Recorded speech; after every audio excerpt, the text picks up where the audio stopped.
Hi, CFNI family. Here I am today with some of our dear alumni who are chasing God's calling and purpose for their lives. The Lord is using them in a mighty way in different fields, different areas of life. So we want to take this time to share, to hear their testimonies, their stories, and hear how their time was at CFNI and what they are doing right now for those around them and for the Lord, because it's very important to know. So this is for us to be inspired, to be encouraged, but also to be challenged, not to give up, because probably it will get hard, difficult, but with the help of the Lord, walking with Him, all things are possible. There's nothing impossible for the Lord. So please open your hearts and listen to these amazing stories that we're about to hear. My name is Jason Beard. I came in 1993, graduated in 1996 in the inaugural class of the third year pastoral. It was the first class. Mr. Randy Delp had started, and I was actually the youngest in the class. And I did not get married here. I made it through Brides for the Nations. Survived. I did survive. I went home, and then it was worse. I married a young lady out of my youth group. And so we've been, in December, it will be 25 years. Come on. We have 4 children, naturally, and we have a bonus African-American daughter. And Judah, our oldest, graduated here 2 years ago. Abella graduated here a year ago. Gracie will graduate in May, and Titus started in August. Wow, that's So amazing. we have compelling ministries, and we travel all over the world preaching. We just got back from Africa. We have a really large work in Kenya, and have bought land to build an orphanage and such, and just believe in God for the future. But we travel to a lot of nations, Pakistan, Vietnam, and a lot of places that are closed and hard to get into. But to God be the glory. It's beautiful. Amen. It's awesome. It's beautiful. I'm Hunter Swain. I graduated in 2018. Met my wife here. We graduated together in 2018, May of 18. I left here. I went into ministry for a couple of years, and then the Lord dropped a business into our hearts and called us into the marketplace. We scaled the business within just a couple of years to an 8-figure business. And now we're doing that. The Lord has also now released me back into ministry. So I have an itinerant ministry that I'm traveling and speaking as well, both nationally and internationally. And so, and I just had a baby. Yeah, just a little side note. Had a baby, big deal. Sorry, it's so new to me. I forget to add that to my list of. To your bio. Is this your first? It's my first one. Yeah. Congratulations. Thank you. Well, my name is Chris McCrae, and I came in here in 95 and finished in 96. I did meet my wife here. Her name's Vanessa. She's came here from New Hampshire, and I'm from Arkansas. That has got to be the Lord. Yeah. And then we have 4 kids, and one of them is still going here. Her name is Braden. She was the one. She's finishing her 3rd year. She's in 3rd year.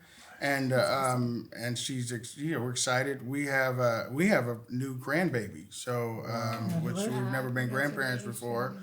And we are currently local pastors here at Carrollton Sojourn Church, and so I'm entering into our 5th year. I started there when I was 19. When I came here, remember we had a local church intern. Do you remember we had so you had to go. So local church intern. So I started there, and I'm still there as the senior pastor of the church. Incredible. So 19 started as the janitor at 19, and had to go back and have them sign the paper that I was serving. And so the founding pastor said, it's time for me to pass it on. So in 2020, in January 2020, we became the senior pastors of the church, which I think he set me up because it was like COVID, right? Yeah. He had prophetic insight. Yeah, just like he had a Kenny Rogers anointing, know when to fold them, know when to hold them, and know when to run. Y'all don't know. Y'all too young for that. But anyway, I'm just saying it was, so COVID, and then it's like, thank you for that. But anyway, so we've been pastoring, and we love it. And so, so Vanessa and I have been married for 26 years. Wow. And so, That's really awesome. I'm really honored to sit with you guys. This is really cool.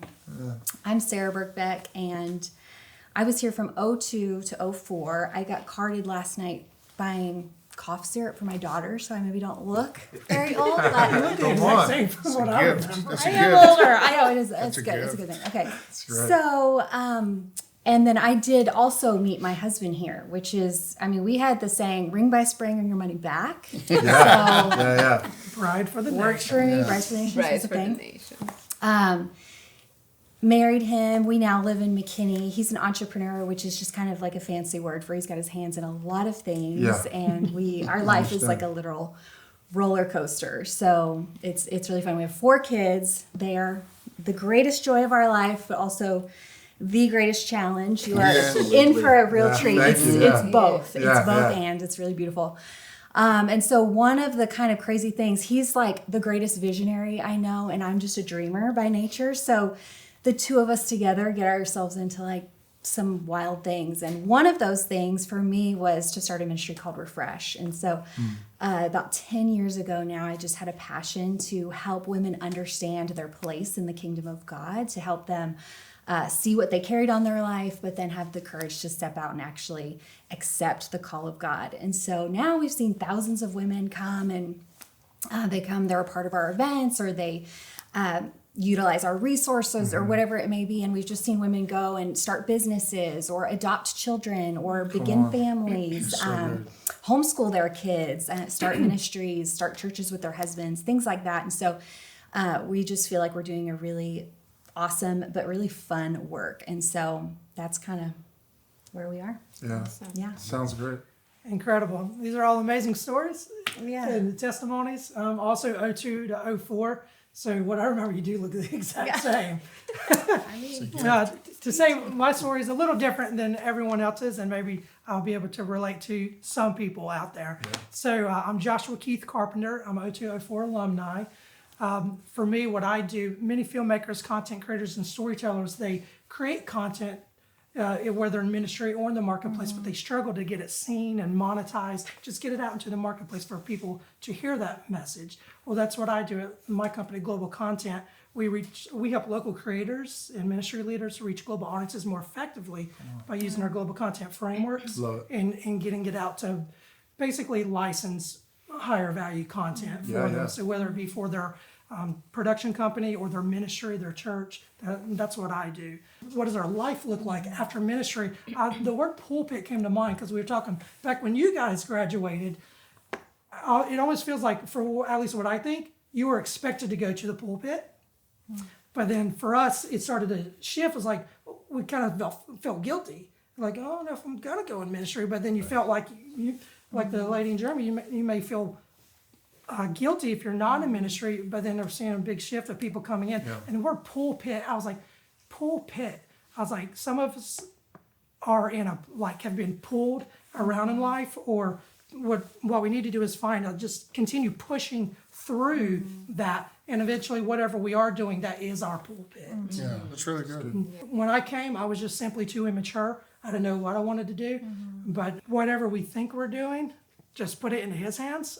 His way is better. Yeah. I love that. I love that you said that, because I expected to go right into the pulpit. Like, oh man, I'm Christ for the Nations. I'm in Bible school. So when I came to this, the church, where a local church intern, I was like, man, where do you want me to preach? I love, give me the pulpit. And they handed me a broom and a mop and a bucket and a duster and a vacuum. They go, have at it, big boy. So for 3.5 years, that's what I did, serving, cleaning toilets, and thinking that it was going to be one way, but the Lord was like, no, this is what I have for you. So Did you use the broomstick as the microphone? I mean, just no, it was the envisioning duster, the end of the duster, the other end of the duster. It was, no, seriously, I was just like, Lord, I don't get, I thought we were, and so the Lord just that's where he gave me a love for the people and not a platform. It's like wherever you're serving, that's the platform. And so I learned how to love people, praying over the chairs. I'd have a bad attitude sometimes. I'm not gonna lie, I have a bad attitude, like mopping and vacuuming, going, what? Lord, what in the world are you doing? Why are you doing this? And so the senior pastor at the time, the founding pastor, would come and go, he goes, what are you doing? I'm like, what does it look? I'm vacuuming, And he goes, this is the most important job in the whole church. This is one of the most, I said, no, your job, getting up on Sunday morning is the most important job in the whole church. He goes, no, this is. I go, why is this one of the most important jobs in the whole church? Yeah. He said, because you're the first one in here. You set the tone. You know who's going to be in here. So pray in the spirit over the people who are going to be sitting in these chairs. And so I did, and that is where God gave me a love for people. What a wonderful serving. teaching. That's good stuff. Plus, if he ever preaches on, this is holy ground, take your shoes off, the floor is clean. It is. You can eat up. You can see yourself buffing those floors. You can see it, but it really is. It was great. It was great. That's amazing. Great training. Similarly, you're at CF&I and you get words for you're going to the nations and you're called to the multitudes and this, that, and I had these dreams and visions of preaching and sold out conferences and things like that, and then I leave here and the Lord gives me a youth group of 12 kids. You know what I mean? But I was faithful with those 12 kids. He multiplied that to 60 something kids. Gideon. Was faithful with that. Gives me a successful business. Step aside from ministry for 3.5 years, not wanting to, but because he asked me to. And so I set that aside, go into business for 3.5 years. Now he gives me a ministry that I'm able to preach and teach across the United States and internationally. So, Love that. yeah. That is awesome. So good. For me, my graduating credit was the missions field. I went to the jungle of Papua New Guinea. No kidding. I met a king that ate 7 of his wives. Ate them because I went with Dr. Rob Carmen. He was the director of missions at the time. Yeah. And so we got to go to the craziest places up in the villages. I was the second white person they had ever seen. Wow. And he goes, meet this guy. They just got out of cannibalism maybe 20, 30 years when we hit the island. That's wild, bro. So you're talking some fresh meat, fresh teeth. No, type literally. shit. Little Lowry's, little Caesar. I mean, I don't know, man. That's wow. So when I graduate, I'm like, okay. First, it was how did I get to Christ for the Nations? I was going to to a youth group in Belmont, North Carolina, and not just my pastor and his wife, assistant pastor, his wife, youth pastor, his wife, all 6 alumni from Christ for the Nations. And I was like, okay, I guess I'm going to Christ for the Nations. Yeah. And I was like, okay, I'm here. What do you want me to do, Lord? And she knows I was I wasn't prepared, ready for that next maturity level yet. But to say the missions field did something really good to me. And I was like, okay, Lord, I graduated Christ for the Nations. Now what? I'm ready for that transition, right? What am I going to do now? And he's like, remember the youth group that you grew up, keep being fed? I got back in May. He's like, just go back and go. It's your time to go serve the kids where you got fed. Your time to go feed now.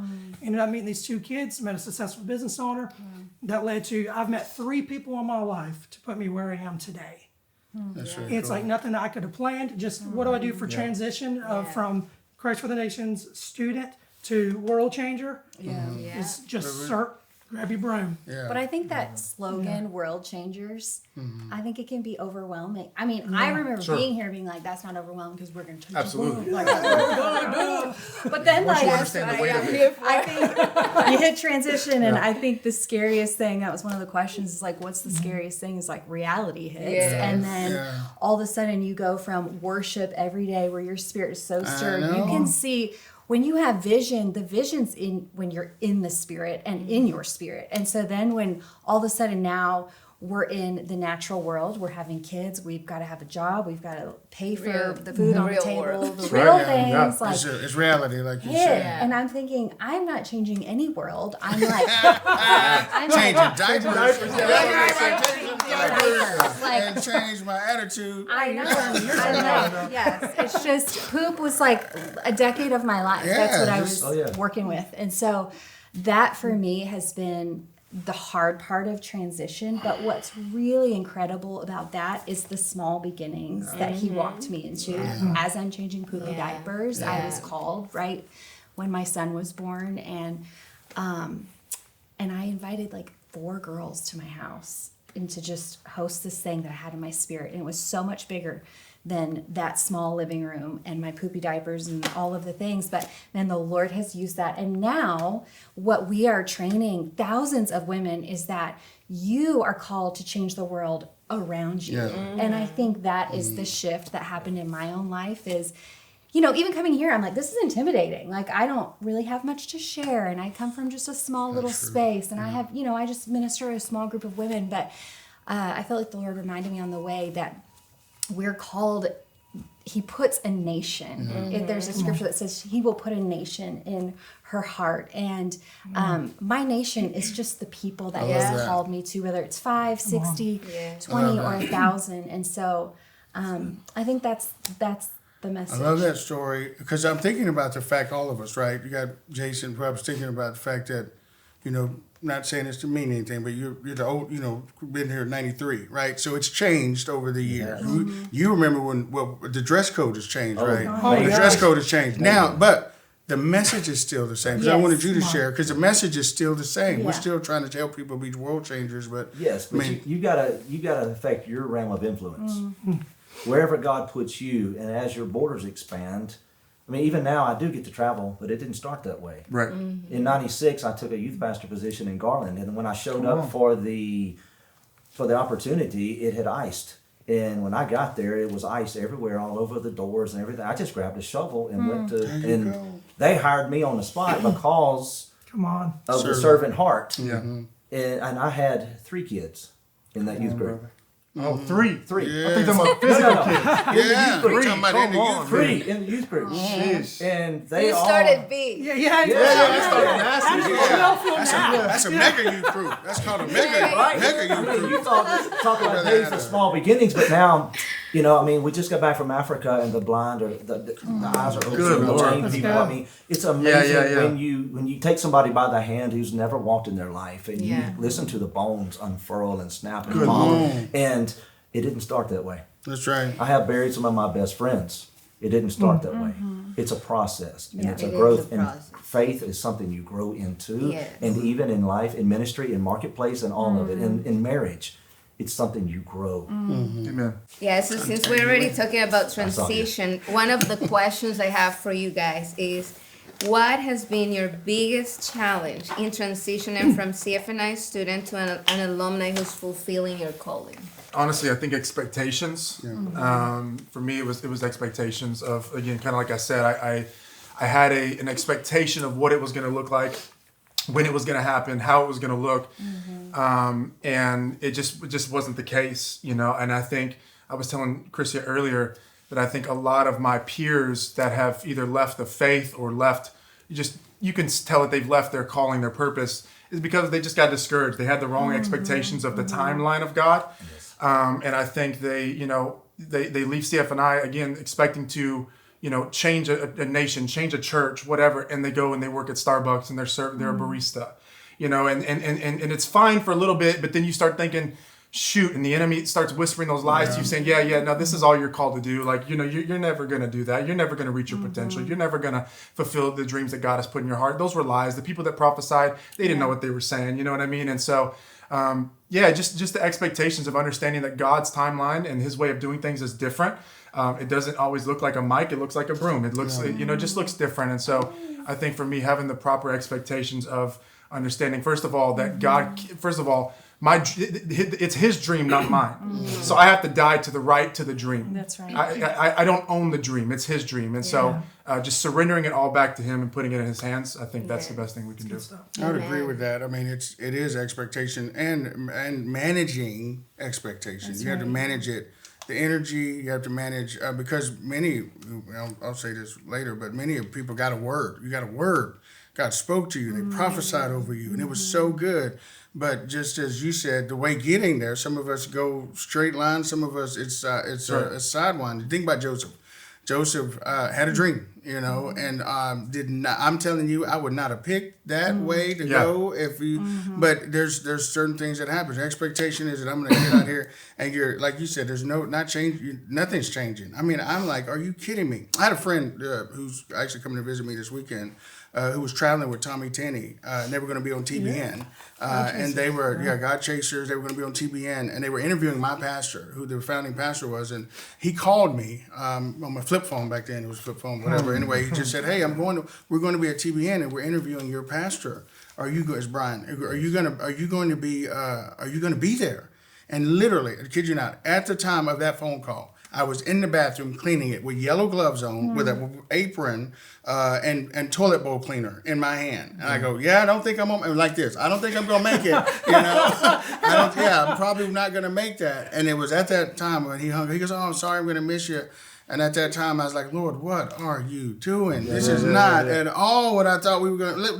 We didn't talk about this. We had this conversation, and the Lord's like, you need to pray for those. Pray for people that going to be coming in this bathroom." I'm like, For what? Healing? Somebody needs healing. I don't know exactly what's going on, but I had no clue how I was going. But the Lord's timing, you know and so you got to manage that expectation. I'm like, I want to change the world. He goes, change the chairs. I want to change the world. You know what? Dust to the best of your ability.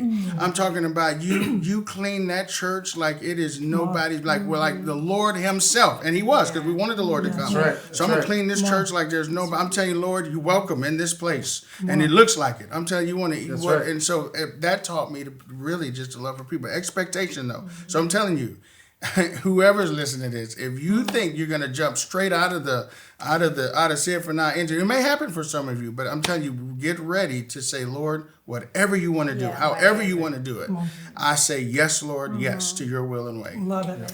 I'm a dreamer by nature too. So I think too, when you think ahead so far sometimes and you're so invested in the future rather than what right now, you fail to realize that you're actually living in a dream right now, fulfilled. I mean, I remember dreaming about coming to a Bible school or being able to go to school in general. And so then being at CFNI, I mean, I was literally living out a dream, but then sitting there thinking about the future and constantly being invested in the future, which I think part of that is really good, but I think we need to find a way to live in the balance and kind of the tension of having vision and hearing what God's calling you to, but being present in today. Because if we live in the past or the future, we're going to miss out on what he's doing today. And I'm living out a ton of dreams that I had back at CFNI right now. That's right. Me too. And it doesn't mean that same. now I need to kind of like dream again, but also just really stay focused on what's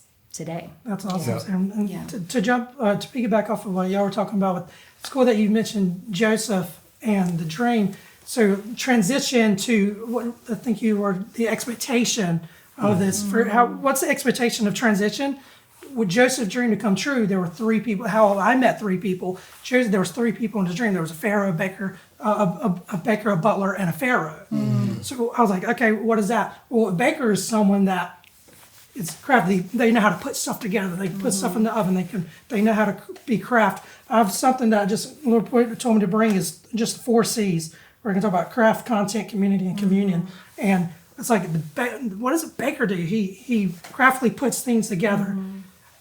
The next one was the butler. I was like, well, what is a butler? That's someone that opens doors. There's, coming from Christ for Nations, what I saw was we sat here, Africans sat here, the Chinese sat here. Like visually remember where they all sat. It's like, do we actually like network? It's like, so creating those opportunities to find butlers in your life that will be a door opener. Whenever that lady in Germany was like, hey, I want to go to Germany. You may know someone now, go to Japan. Absolutely. You know people from all around the world. You guys are probably networked. Having that butler in your life really helps open the doors. So that baker is just honing in on your craft or whatever it is. You people that help you, like you, how you coach people to help learn how to be a baker. The butler is that craft, but then yes, things do come handy when you have a pharaoh as well to actually finance your ministry and what you're going to be doing. So how does Joseph's dream come to life to transition to expectation? Is networking and getting connected, finding your baker, butler, and pharaoh in life for those dreams that you can continue to dream. Jason to share too, but I was thinking about the fact that you said challenges. There's challenges all along the way. We all know there's different challenges. I would say as a pastor aspect, it is challenging walking with people, because it's not just you can't disciple people from the pulpit. You preach, but it's discipleship. But you're walking with people, it's all about relationships. So That's right. It's hard. It's difficult to love sometimes. Having to walk a family through burying a 7-year-old. I did a funeral here at CFNI for a family that lost a 7-year-old, or a 16-year-old who committed suicide or whatever. I mean, those are hard times. That's challenging. Seeing people make bad decisions. If you're walking with them, seeing them make bad decisions. After you say, please don't do that. Don't. This is what the word says. Don't do that. And really walk with. It's a challenge.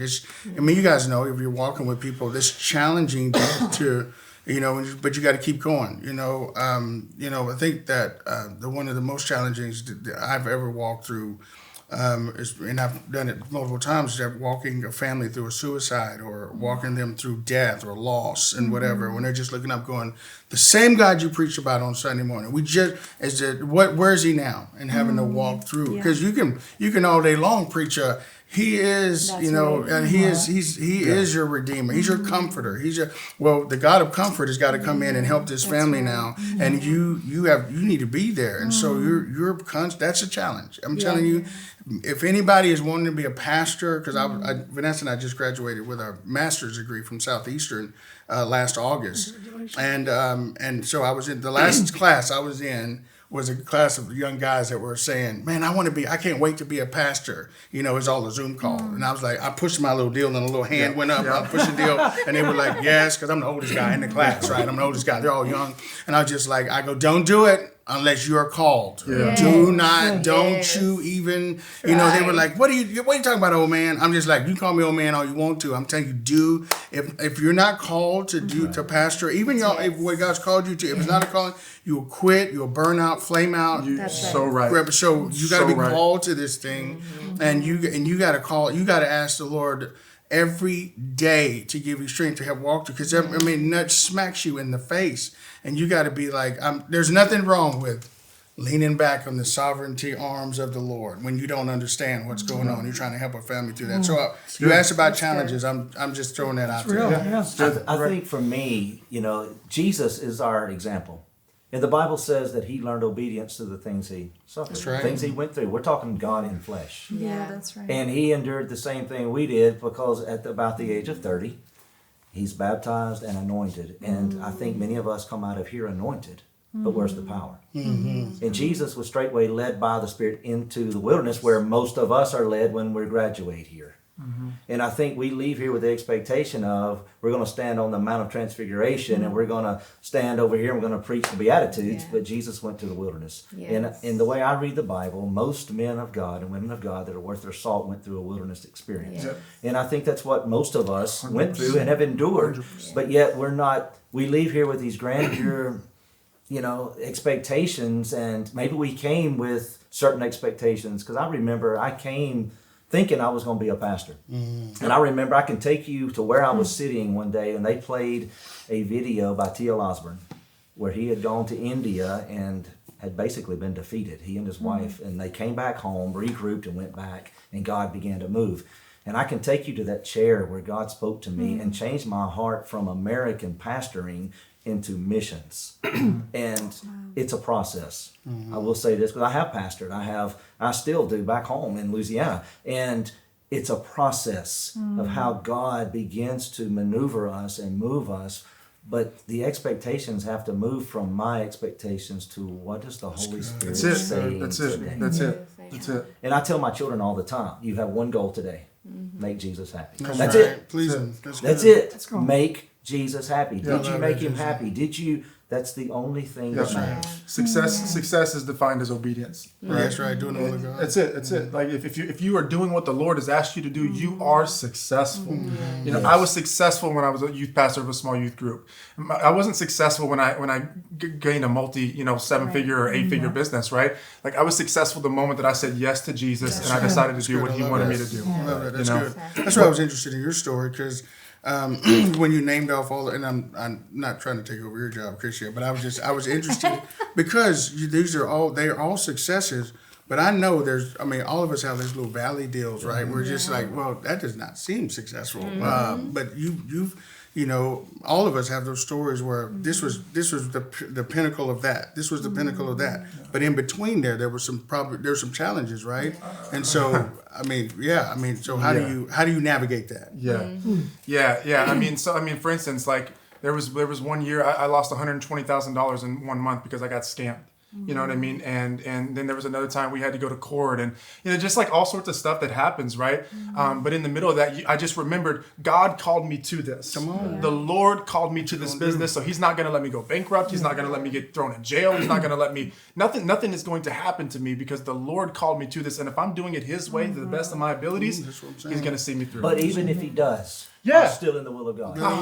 I'm Break it still in the on will of God. down. I obeyed the Lord. If I obeyed perish, I perish. You know, if you 100%. throw me in the fiery furnace, I'm still in the will That's of correct. God. That's Amen. correct. One thing that comes to mind, like when I think of the desert, I've always think, I believe it's 2 Kings 6, where Elijah was fleeing and he was in the desert and he was fed by the ravens in the desert. So like, even if you're in your desert, knowing that if you say the weapon of the wicked is sorted for the righteous, it's like Elijah thought, it's like, what am I doing? I'm just being obedient and running, but I'm ending up in the desert. But God was still faithful to him. Yeah. It's like, well, it's got to have so many names because we have so many needs. And at that time, he needed Jehovah, the Lord our provider, Jehovah Jireh. He needed Jehovah Jireh, manifest that essence, Jehovah Jireh, for my provider, and he provided in the desert. So whenever we're transitioning, if it is going to the desert, at least know 2 Kings 6, he was fed. Come on, and taken he's care of. there. But I think you Yeah. nailed it with process. You've said that a few Process, times. yeah, And that's a I good word. think like It's a good word.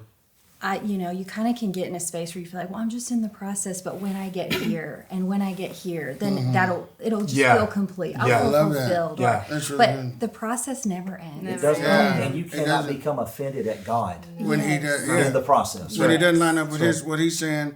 And I love all your story. I'm thankful to be here with you guys, but I love listening to you guys talk about the process and you being a mom and doing all the different things. And I love your story where you talk about the facts like, man, look, I there were some deviations. There were some. Yep. Here's the deal. What I love about hearing all these stories. Check it out. So all of us if we have a newer model car, we got that GPS system. It is. The GPS system, right? And so he goes, so the GPS system, if you make a wrong turn, it doesn't say, why did you do that? I can't believe it just says recalculating. Come on, reroute. Yeah. Just rerouting. So Yeah. he is able to reroute you Yes, wherever where it's like, yes. well, I didn't think he goes, he's Praise rerouting, recalculating, God's no positioning matter system. how many times. Now, I'd advise you to stop making wrong turns, but he's able, but at the same time, he's able to, wherever we are, he can find, back in the day when we did, Jason, we had Maps Go. I don't know if you remember this. Oh yeah. Oh my I God. got lost so many times in Dallas when I first got here from Arkansas, Beverly Hillbillies in reverse. You know what I'm saying? So, but he's able to read. Well, you think about hiking. Me and my friends, we went with another couple and we did this hike called the Precipice. Apparently, it's for like professional hikers. We didn't even have a bottle of water. It's fine. We did it. Anyways, we're like scaling the side of the mountain. It's fine. Anyways, we spent the entire time on the climb. And then we got to the top. You're very shortly at the top. It's like, all right, guys, we got to get back down because we got to get to the car because we got to get lunch. That's So, right. I mean, and that's how life is. I mean, we will constantly on the journey up was rough. The journey down was rough. Then we realized we're so far from our car. The journey to the car was rough. But I barely remember that top moment because we spent there So little. so short and so little. And that's just And I think a lot of our problem is we compare ourselves to each other. It's not wise. Compare ourselves to one Because Yeah. it doesn't matter what you do compared to what I Yeah. do. Be in the will of God. Come on. That's all. Just be in the will of God for That's you. That's it. For me, I kind of like stopped doing that because it's like my story is probably a little different than most pastors or stories. I was like, it is what it is, but I'm moving forward. It's your story. That It's your GPS, story. God's positioning system, Be in the will of redirect. God. And it's important to know that we're racing not a speed race. Yeah, that's It is right. a resistance That's one. right. It's a marathon. Right? So it might look different for everybody, but we are here still in the race. Yes. You know? That's why Chasing I'm our thankful. crown. Yeah, that's why I'm thankful for CFNI. I'm thankful right. for the school because it was here where I felt like I got equipped to be able to do that. I've been to 3 different Bible schools, and I'm telling you, here is where I began to be equipped to be able to see out there. So that's why I love this school. So I was here when Mom Lindsay was here. You know what I'm saying? I learned how to take up an offering. I learned how to. I learned a lot of stuff from Mom Lindsay. From our professors here. I just learned so much. So, I mean, I know you didn't ask this, Christian, but I'm telling you, you guys that are there. If I never see you again, become a sponge. Be a sponge. Learn as much as you can. But it prepares you for out there. That's why I love. And I'm thankful that you all made the time to be here. This Thank is you for very inviting me. important. Thank you. You know, it's nice for us like to get to know each other, to hear from other alumni. What are they doing? How are they walking their walk of faith with the Lord? Even there is so much against us, and it's so good. Like I said, challenging but inspiring for our students too. Yeah. You know, this is a totally different generations that one we we had like 10, 13 years ago when I was in school, or maybe 30, 20 years ago when you were in school. It's just encouraging and inspiring. So thank you for making the time. Thank you, today. Chrissy, for inviting us.